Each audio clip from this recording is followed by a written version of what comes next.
Greetings all. Welcome to Aquarian Diary. I'm your host, John Irving. It is April 29th, 2024. Here's a bit of interesting astrological news. The planet Mars is about to ingress into Aries, thus commencing a new cycle that will last 709 days. Or 1 year, 11 months, and 10 days. This cycle is on the collective level. All the planets begin and end cycles over time, of course, and there's waxing and waning phases to everything. That's why we tend to experience these kinds of 2 steps forward, 1 step back scenarios. We advance, we retreat, we advance a bit more, and it goes on and on. The last time that Mars was at 0 degrees of Aries was on May 24th of 2022, and a new cycle will begin tomorrow on April 30th of 2024 and will last until April 9th of 2026. In your own personal astrology, when Mars conjuncts your natal Mars, that is your Mars return for you personally. What I'm describing here is, again, more on the collective level. Still, it's interesting to observe. Mars governs our drive, our energy, our vitality, our passion, our willingness to stand up for ourselves and take action. It is very action-oriented, and in its lower expression, it can manifest or represent hostility and aggression and even violence. But it's not all bad, don't get me wrong. Mars is the energy that gets us out of bed in the morning. When Mars is in your own sign, that tends to be a period where you have a lot of energy. You just have to be careful that you don't express it in harmful ways, or go over the top, or be overly assertive or aggressive. When Mars transits, for example, the 6th, 8th, or 12th house, the 12th house in particular, can be a bit of a troublesome period. That is when our energy is very much kind of buried or repressed. And we can also be more susceptible to negative psychic influences during that time. We are more vulnerable. Squares to your sun or moon or something like that can also be challenging. I find the squares particularly difficult. The opposition can be another point of conflict. And again, when Mars conjuncts your sun, it can give you a lot of energy. I'm going to display some dates on the screen which you may want to pay attention to. Mars will enter Aries on April 30th of 2024 through June 8th of 2024 when it enters Taurus. It will then enter Gemini on July 20th. It will enter Cancer on September 4th, Leo on November 4th. It will retrograde on December 6th at 6:10 Leo. It will retrograde back into Cancer on January 6th of 2025. It will go direct on February 23rd of 2025 at 17 degrees of Cancer. It will re-enter Leo on April 17th.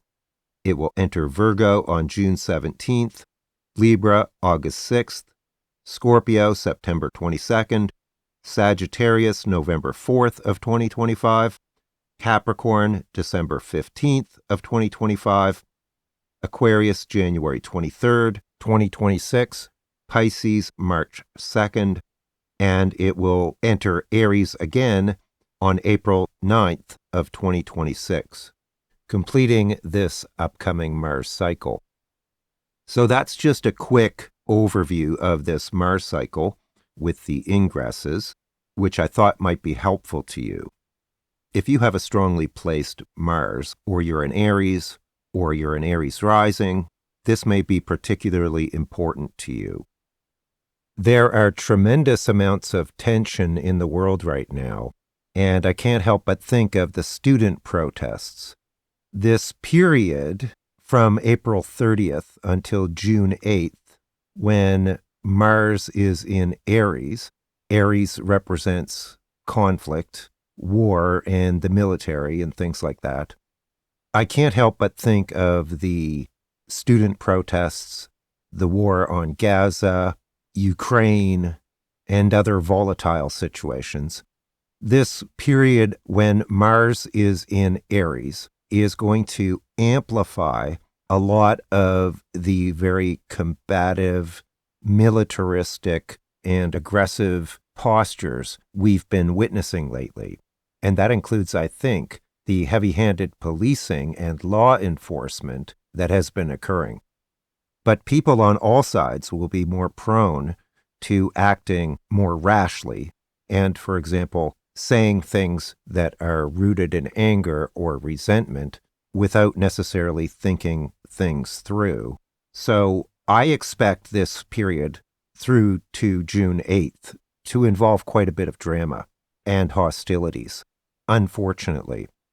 So I would advise people to be cautious that they may meet with forces of resistance or oppression that are unusually extreme, and that people are going to be reacting more instinctively and less thoughtfully, and that there may be a lot of harsh rhetoric flying around during this period as well, rhetoric which may haunt people later on.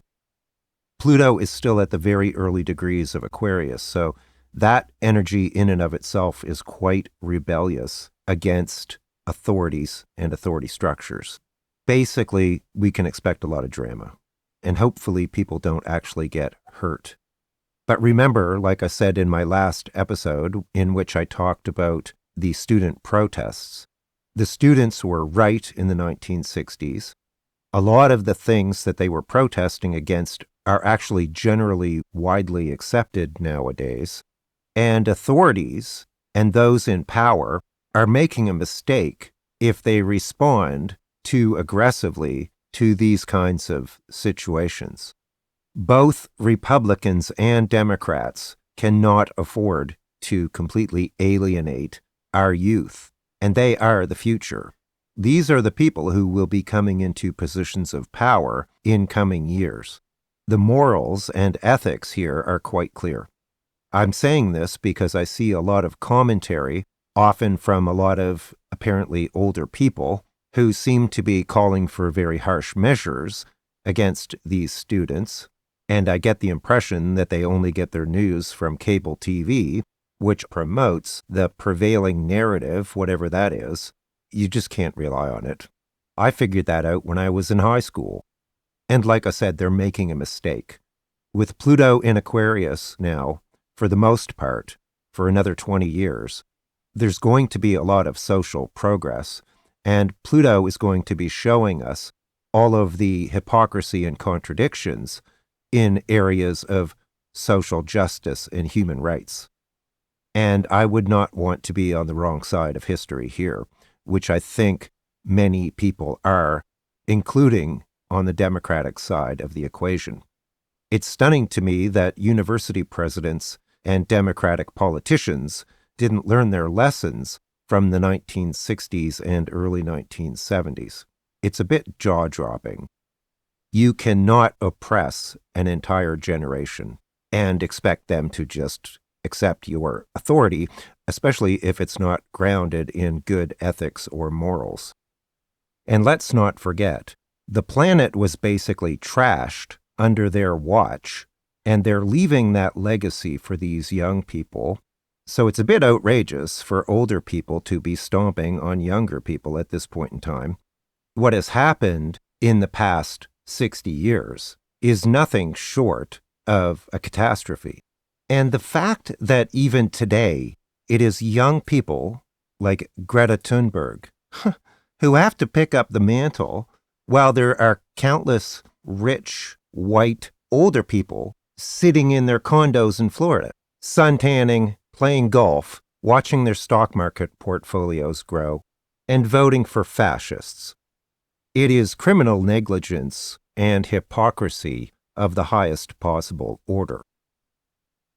Again, please check my channel directly, as some people are having problems finding my videos.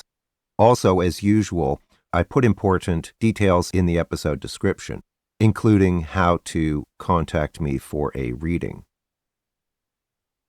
For more detail, Check the episode description for other episodes or articles that are related or that I mentioned. And if you're interested in a reading with me, I'll put a link to that as well. I have a 15% off special on currently. Many sincere thanks to everyone who supports me, especially my YouTube members and astrology clients. Thank you very much. Take care, all the best, and I'll talk to you again soon. Bye for now.